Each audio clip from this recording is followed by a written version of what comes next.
नमस्कार मंडळी. आज आपण सार्थ श्रीमद दासबोध दशक 9 त्यातील समास 4 ज्याचे की शीर्षक आहे जाणपण निरूपण ह्याचे वाचन करणार आहोत. चला तर मग संकीर्तनाने सुरुवात करूया.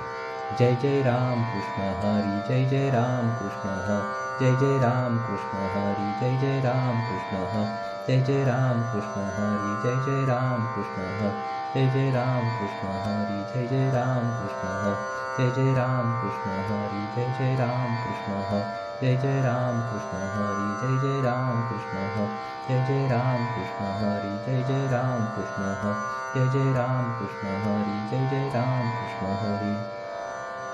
जय योगेश्वर श्री कृष्ण की जय. जय श्रीराम जय श्रीराम जय जय रघुवीर समर्थ. चला तर मग सुरुवात करूया. सार्थ श्रीमद दासबोध दशक 9 समास 4 जाणपण निरूपण. श्री समर्थांचा परमार्थ अत्यंत विवेकप्रधान आहे. ज्ञानाच्या सामर्थ्यावर त्यांचा फार विश्वास आहे. प्रापंचिक असो की पारमार्थिक साधक असो, दोघांनाही कर्मे करावे लागतेच. पण जो समजून किंवा जाणतेपणाने कर्म करतो त्याच्या कर्मास उत्तम फल मिळते. जो तेच कर्म न समजून किंवा अजाणतेपणाने करतो त्यास गौण फळ मिळते. छांदोग्य उपनिषदामध्ये असा मंत्र आहे, नाना तु विद्याच अविद्या यद्देव विद्यया करोती तदेव वीर्यवत्तरम भवती. याचा अर्थ आहे, विद्या आणि अविद्या किंवा ज्ञान आणि अज्ञान दोन्ही भिन्न आहेत. जो जाणतेपणाने ज्ञानाने युक्त कर्म करतो त्याचे कर्म मोठे सामर्थ्यवान होते, ते उत्तम फल देते. एक पाऊल पुढे जाऊन श्री समर्थ असे सांगतात की आपल्या जीवनात भाग्य निर्माण करणे आपल्या हातात आहे. जाणतेपणाने कर्म करून आपण गुणांचा विकास केला तर भाग्य मागे लागते. याच्या उलट अवगुणी माणूस करंटा असतो. म्हणून प्रपंचात काय आणि परमार्थात काय माणसाने जाणतेपणाने वागावे, म्हणजे त्याचे जीवन सर्व बाजूंनी धन्य होते. चला तर मग आता ओवी वाचनाला सुरुवात करूया. सार्थ श्रीमद दासबोध दशक 9 समास 4 जाणपण निरूपण. श्रीराम जय जय रघुवीर समर्थ. पृथ्वीमध्ये लोकसक एक संपन्न एक दुर्बल एक निर्मळ एक वोंग काय निमित्य. श्रोता प्रश्न विचारतो की या पृथ्वीवर असंख्य माणसे आहेत. त्यापैकी काही श्रीमंत तर काही गरीब आहेत, काही स्वच्छ तर काही घाणेरडी आहेत. असा फरक असण्याचे कारण काय? कित्येक राजे नांदती कित्येक दरिद्र भोगिती, किती एकांची उत्तम स्थिती कित्येक अधमोद्धम. काही माणसे राजवैभव भोगतात तर काही दरिद्रपण भोगतात. काही लोकांची स्थिती उत्तम असते तर काही लोकांची स्थिती अगदी हीनातील हीन असते. ऐसे काय निमित्त झाले हे मज पाहिजे निरोपिले, याचे उत्तर ऐकिले पाहिजे श्रोती. माणसांच्या मध्ये असा भेद होण्याचे कारण काय ते आपण मला सांगावे. श्रोत्याने विचारलेल्या या प्रश्नाचे उत्तर ऐकावे. हे सकळ गुणापासी गती सगुण भाग्यश्री भोगिती, अवगुणास दरिद्र प्राप्ती येदर्थी संदेह नाही. हा सगळा भेद आपल्या गुणांचा परिणाम आहे. जे गुणवान असतात ते भाग्य व वैभव भोगतात. जे गुणहीन असतात नव्हे अवगुणी असतात ते दारिद्र्य भोगतात. या बाबतीत मुळीच संशय नाही. जो जो जेथे उपजला तो ते व्यवसायी उमजला, तयास लोक म्हणती भला कार्य करता. जो माणूस ज्या धंद्यामध्ये जन्म घेतो तो धंदा जर त्याने समजून व जाणतेपणाने केला तर लोक त्याला चांगला म्हणतात, कार्यकर्ता मानतात. विद्या, जाणतेपणा किंवा ज्ञान यासच जीवनाच्या सर्व क्षेत्रांमध्ये कसे महत्त्व आहे हे आता श्री समर्थ समजावून सांगतात. जाणता तो कार्य करी नेणता काहीच न करी, जाणता तो पोट भरी नेणता भीक मागे. जाणता माणूस श्रम करतो, उद्योगी असतो. नेणता माणूस श्रम करीत नाही, आळशी असतो. त्यामुळे जाणता माणूस नीट पोट भरतो तर नेणता माणूस नीट पोट भरू शकत नाही, त्याला भीक मागावी लागते. हे तो प्रगटची असे जनी पाहता प्रत्यक्ष दिसे, विद्येविण करंटावसे विद्या तो भाग्यवंत. या गोष्टी अगदी उघड आहेत. समाजामध्ये या गोष्टी प्रत्यक्ष दिसून येतात. विद्याहीन माणूस करंटा असतो तर विद्यावंत माणूस भाग्यवान बनतो. आपुली विद्या नसी कसी तरी काये भीक मागसी, जेथे तेथे बुद्धी ऐसी वडिले सांगिती. आपली विद्या जर तू शिकला नाहीस तर तुला भीक मागावी लागेल. असा जाणतेपणाने वागण्याचा उपदेश सगळीकडे वडील माणसे करतात. वडील आहे करंटा आणि समर्थ होय धाकुटा, काजे विद्येने मोठा म्हणून या. समजा दोघे भाऊ आहेत, त्यापैकी मोठा भाग्यहीन निघाला आणि धाकटा भाग्यवान व कर्तबगार निघाला, तर धाकट्याचे मोठेपण त्याच्या विद्येमध्ये आढळते. विद्या नाही, बुद्धी नाही, विवेक नाही, साक्षेप नाही, कुशलता नाही, व्याप नाही, म्हणून प्राणी करंटा. विद्या, हुशारी, विवेक, प्रयत्न, कौशल्य आणि व्याप या गुणांपैकी एकही गुण अंगी नसेल तर माणूस करंटा बनतो. इतुकेही जेथे वसे, तेथे वैभवास उणे नसे, वैभव सांडिता अपैसे, पाठी लागे. आणि हे सगळे गुण ज्याच्या अंगी असतात त्याच्या वैभवाला कधी कमी पडत नाही. इतकेच नव्हे तर नको नको म्हटले तरी वैभव त्याच्या मागे धावते. वडील समर्थ धाकुटा भिकारी, ऐकायाची कैसी परी, वडिला ऐसा व्याप न करी, म्हणून या. काही ठिकाणी वडील भाऊ वैभव भोगतो आणि धाकटा भाऊ वैभवहीन किंवा भिकारी असतो. याचे कारण हेच की धाकटा भाऊ वडील भावाच्या सारखा व्याप करीत नाही. जैसी विद्या तैसी हाव, जैसा व्याप तैसे वैभव, तोला सारिखा हाव भाव लोक करीती. माणसाची विद्या जेवढी असते तेवढी महत्वाकांक्षा त्यास असते. माणूस जितका व्याप करतो तितके वैभव त्यास मिळते. माणसाचे सामर्थ्य जेवढे असते तितकी कर्तबगारी तो दाखवतो. विद्या नसे, वैभव नसे, तेथे निर्मळ कैचा असे, करंटपणे वोखटा दिसे, वोंग आणि विकारी. ज्या माणसापाशी विद्या नाही व वैभव नाही तो मलिनपणेच वावरतो. भाग्यहीन असल्याने तो अगदी वाईट दिसतो. तसाच तो अगदी अस्वच्छ आणि वाईट प्रवृत्तीचा वाटतो. पशु पक्षी गुणवंत, त्यास कृपा करी समर्थ, गुण नसता जिणे व्यर्थ, प्राणी मात्रांचे. पशु आणि पक्षी देखील जर गुणसंपन्न असतील तर भाग्यवान माणूस त्यांच्यावर कृपा करतो, त्यांना प्रेमाने जवळ बाळगतो. याचा अर्थ असा की जर अंगी काहीही गुण नसतील तर माणसाचे जीवन अगदी वाया जाते. गुण नाही, गौरव नाही, सामर्थ्य नाही, महत्व नाही, कुशलता नाही, तर्क नाही, प्राणी मात्रासी. ज्या माणसांच्या अंगी गुण, मोठेपणा, सामर्थ्य, समाजात वजन, कौशल्य आणि बुद्धिमत्ता नाही, त्यांच्या जीवनात काही स्वारस्य नाही, अशी काही माणसे असतात. या कारणे उत्तम गुण तेची भाग्याचे लक्षण, लक्षणे विण अवलक्षण सहजची झाले. म्हणून उत्तम गुण अंगी आणणे हेच भाग्याचे लक्षण होय. हे लक्षण जेथे नाही तेथे अवलक्षण येणे स्वाभाविकच आहे. जनामध्ये जो जाणता त्यास आहे मान्यता, कोणी एक विद्या असता महत्व पावे. समाजामध्ये जो जाणता असतो त्याला लोक मानतात. कोणतीही विद्या अंगी असेल तर माणसाला महत्व येते. प्रपंच अथवा परमार्थ, जाणता तोची समर्थ, नेणता जाणी जे व्यर्थ, निकारण.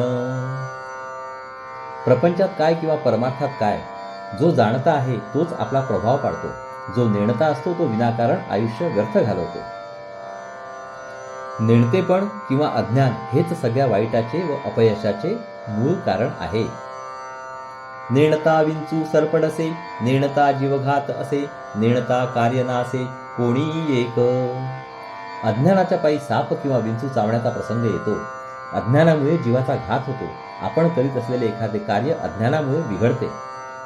नेणता प्राणी सिंतरे, नेणपणे तऱ्हे भरे, नेणपणे ठके विसरे, पदार्थ काही. अज्ञानामुळे माणूस भ्रमात पडतो. अज्ञानामुळे भलत्या भरीला पडून माणूस काहीतरीच वागतो आणि अज्ञानामुळेच माणूस फसतो व आपली वस्तू विसरतो. नेणता वैरी जिंकिती, नेणता अपायी पडती, नेणता संहारती घडती जीवनास. आपल्या अज्ञानामुळे शत्रू आपल्याला जिंकतो. अज्ञानाच्या पायी आपल्याला हानी सोसावी लागते. अज्ञानामुळे संहार होतो व जीवांचा नाश घडतो. आपुले स्वहित न कळे जना, तेणे भोगिती यातना, ज्ञान नेणता अज्ञाना अधोगती. अज्ञानामुळे माणसांना आपले हित कळत नाही. त्या कारणाने त्यांना यातना भोगाव्या लागतात. ज्ञान नसल्यामुळे अज्ञानी माणसांना अधोगती प्राप्त होते. माया ब्रह्म जीव शिव, सारासार भावाभाव, जाटिल्यासाठी होते वाव जन्म मरण. माया व ब्रह्म, जीव आणि शिव सार आणि असार, भाव व अभाव यांचे बरोबर ज्ञान झाले म्हणजे जन्ममरणच नाहीसे होते. कोण करता निश्चयेसी, बद्ध मोक्ष तो कोणासी, ऐसे जाणता प्राणियासी, सुटिका घडे. खरा करता कोण आहे तसेच बंध आणि मोक्ष कोणास घडतो याचे निश्चित ज्ञान झाले की माणसाची सुटका होते, तो मुक्त होतो. जाणीजे देव निर्गुण, जाणीजे मी तो कोण, जाणीजे अनन्य लक्षण, म्हणजे मुक्त. देव निर्गुण आहे याचे ज्ञान करून घ्यावे, मी कोण आहे याचे ज्ञान करून घ्यावे, मी आणि देव एकरूपच आहोत हे ज्ञान करून घ्यावे, म्हणजे माणूस मुक्तच होतो. जितुके जाणून सांडिले, तितुके दृश्य ओलांडिले, जाणत्यास जाणता तुटले, मूळ मीपणाचे. ज्ञान व्यवहारामध्ये जितके काही जाणले आणि मिथ्या म्हणून बाजूस सारले, तितके दृश्य ओलांडले असे समजावे. अखेर सर्व जाणणारा जो आत्मा त्याला जाणले की मीपणाचे मूळ नाहीसे होते. सामान्यतः आपल्याला जेव्हा ज्ञान होते तेव्हा ज्ञानाच्या एका टोकास जाणणारा ज्ञाता किंवा मी असतो, तर दुसऱ्या टोकास जाणायची वस्तू किंवा ज्ञेय असते. ज्ञानाच्या समोर ज्ञेय रूपाने येणारे सगळे दृश्यात मोडते. दृश्य मिथ्या असल्याने ज्ञात्याचे तेथे समाधान होत नाही. मग ज्ञाता स्वतःचेच ज्ञान करून घेण्याच्या मागे लागतो. त्यात मीपणाने वावरणारी अहंता दृश्य म्हणून गळून पडते. अखेरीस केवळ ज्ञानमय शुद्ध आत्मस्वरूप शिल्लक उरते. त्याचे ज्ञान तेच आत्मज्ञान होय. न जाणता कोटीवरी, साधने केली परोपरी, तरी मोक्षास अधिकारी होणार नाही. अशा रीतीने जाणत्याला न जाणता करोडो साधने नाना प्रकारे केली तरी कोणी मोक्षाचा अधिकारी होऊ शकणार नाही. माया ब्रह्म ओळखावे, आपणास आपण जाणावे, इतुक्यासाठी स्वभावे चुके जन्म. माया आणि ब्रह्म कसे ते जाणावे, आपणच मी कोण याचे ज्ञान करून घ्यावे. इतके ज्ञान झाले तर जन्म मरण आपोआप चुकते. ज्ञान आणि अज्ञान यांची थोडक्यात आता श्री समर्थ तुलना करून दाखवतात. जाणता समर्थाचे अंतर, प्रसंगे वर्ते तदनंतर, भाग्य वैभव अपार तेणेची पावे. प्रथम भगवंताच्या खऱ्या स्वरूपाचे ज्ञान करून घ्यावे. त्यानंतर व्यवहारामधील प्रसंग ओळखून वर्तन करावे. असे केल्याने फार मोठे भाग्य वाट्यास येऊन वैभव प्राप्त होईल. म्हणून जाणणे नव्हे सामान्य, जाणता होई जे सर्वमान्य, काहीच नेणता अमान्य सर्वत्र करीती. म्हणून ज्ञान हे काही सामान्य समजू नये. ज्ञानी माणसाला सर्व लोक मानतात. जो काहीच जाणत नाही अशा अज्ञानी माणसाला कोणीच मानत नाही. पदार्थ देखोन भूत भावी, नेणते झडपोन प्राण ठेवी, मिथ्या आहे उठा ठेवी, जाणते जाणती. एका अज्ञानी माणसाने अंधारामध्ये एक पदार्थ बघितला, ते भूत आहे अशी कल्पना केली. त्या खोट्या कल्पनेने तो झपाटला आणि अखेर प्राणास मुकला. हा सगळा खटाटोप अज्ञानाच्या पायी निर्माण झालेल्या खोट्या कल्पनेचा खेळ आहे. ही गोष्ट जाणते लोक ओळखतात. जाणत्यास कळे वर्म, नेणत्याचे खोटे कर्म, सकळ काही धर्माधर्म जाणता कळे. जाणताला रहस्य कळते. नेणत्याचे कर्म खोटे असते, तो चुकीचे कर्म करतो. धर्म कोणता आणि अधर्म कोणता हे जाणत्याला सारे कळते. नेणत्यास येम यातना, जाणत्यास काहीच लागेना, सकळ जाणून विवंचना करी तो मुक्त. अज्ञानी माणसाला यमयातना भोगाव्या लागतात, पण ज्ञानी माणसाचा त्यांच्याशी मुळीच संबंध येत नाही. सगळे जाणून जो सारासार विचार करतो तो मुक्त होतो. नेणता काही राजकारण, अपमान करून घेती प्राण, नेणता कठीण वर्तमान समजतास होये. व्यवहारामध्ये प्रसंगानुसार कसे वागावे हे ज्याला कळत नाही असा माणूस दुसऱ्याचा अपमान करतो आणि त्याचा प्राण देखील घेतो. अशा अज्ञानी माणसाच्या वागण्यामुळे सर्वांनाच मोठा कठीण प्रसंग प्राप्त होतो. म्हणून या नेणणे खोटे, नेणते प्राणी ते करंटे, जाणता विवरता तुटे जन्म मरण. म्हणून अज्ञान वाईट आहे. अज्ञानी माणूस करंटा असतो, भाग्यहीन असतो. अज्ञानाचा हा स्वभाव व परिणाम ओळखून जो आत्मानात्म विवेक करतो तो जन्ममरणातून मुक्त होतो. म्हणून अलक्ष करू नये, जाणणे हाची उपाये, जाणता सापडे सोये परलोकाची.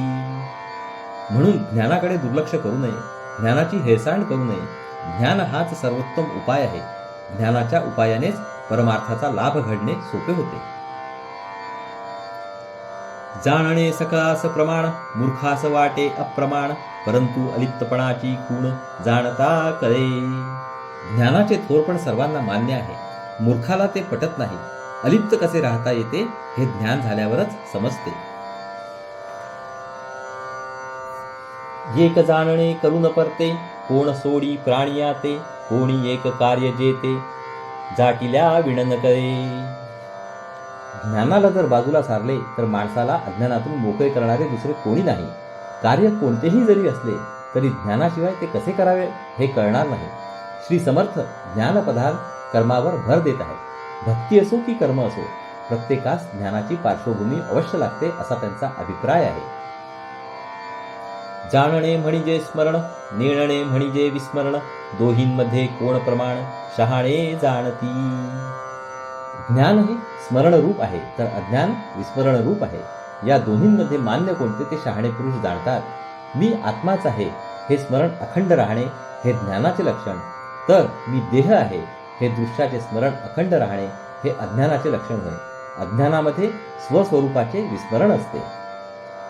जाणते लोक ते शहाणे, नेणते वेळे दैन्यवाणे, विज्ञानते ही जाणपणे कळो आले. ज्ञानी लोक खरे शहाणे असतात, अज्ञानी लोक वेडे व दैन्यवाणे असतात. स्वस्वरूपानुभव काय असतो हे ज्ञानानेच कळायला लागते. जेथे जाणपण खुंटले तेथे बोलणेही तुटले, हेतू रहित झाले समाधान. ज्ञानाने अज्ञान नाहीसे होते आणि नंतर ज्ञान देखील विलीन होऊन जाते. मी देव आहे या अनुभवाने मी देह आहे हे भान लोपते. नंतर मी देव आहे हे भान देखील परब्रह्मात लीन होते. त्या ठिकाणी भाषा बंद पडते. अत्यंत वासनारहित असे संपूर्ण समाधान लाभते. आता पुढच्या समासाची प्रस्तावना श्री समर्थ येथे करीत आहेत. श्रोते म्हणती हे प्रमाण, झाले परमसमाधान, परिपिंड ब्रह्मांड ऐक्य लक्षण मज निरोपावे. वरील विवेचन ऐकून श्रोत्यांना वक्त्याचे म्हणणे पटले. त्यांना अगदी समाधान प्राप्त झाले. मग पिंड व ब्रह्मांड दोन्ही सारखे कसे ते ऐकण्याची इच्छा त्यांनी सांगितली. ब्रह्मांडी तेची पिंडी असे, बहुत बोलती ऐसे, परंतु याचा प्रत्यय विलसे, ऐसे केले पाहिजे. जे पिंडी तेच ब्रह्मांडी असे पुष्कळ लोक म्हणतात याचा खरा अर्थ आम्हाला समजेल असे आपण विवेचन करावे. इति श्री दासबोधे गुरुशिष्य संवादे जाणपण निरूपण नाम समास चौथा. तर श्रोते हो, या ठिकाणी आपले दशक 9व्या मधील समास चौथ्याचे वाचन पूर्ण झालेले आहे. हरिओम तत्सत, हरिओम तत्सत, हरिओम तत्सत. हरे कृष्ण कृष्ण कृष्ण हरे हरे, हरे राम राम राम हरे हरे, हरे कृष्ण कृष्ण कृष्ण हरे हरे, हरे राम राम राम हरे हरे, हरे कृष्ण कृष्ण हरे हरे, हरे राम राम राम हरे हरे, हरे कृष्ण कृष्ण हरे हरे, हरे राम राम राम हरे हरे, हरे कृष्ण कृष्ण हरे हरे, हरे राम राम राम हरे हरे, हरे कृष्ण कृष्ण हरे हरे, हरे राम राम राम हरे हरे, हरे कृष्ण कृष्ण हरे हरे, हरे राम राम हरे हरे, हरे कृष्ण कृष्ण हरे हरे, हरे राम राम हरे हरे, हरे कृष्ण कृष्ण हरे हरे, हरे राम राम हरे हरे. जय योगेश्वर श्री कृष्ण की जय हो. जय श्रीराम, जय श्रीराम, जय श्रीराम, जय जय रघुवीर समर्थ. चला तर मंडळी, पुढील भागात परत भेटू. नमस्कार. हरिओम हरिओम हरिओम हरिओम.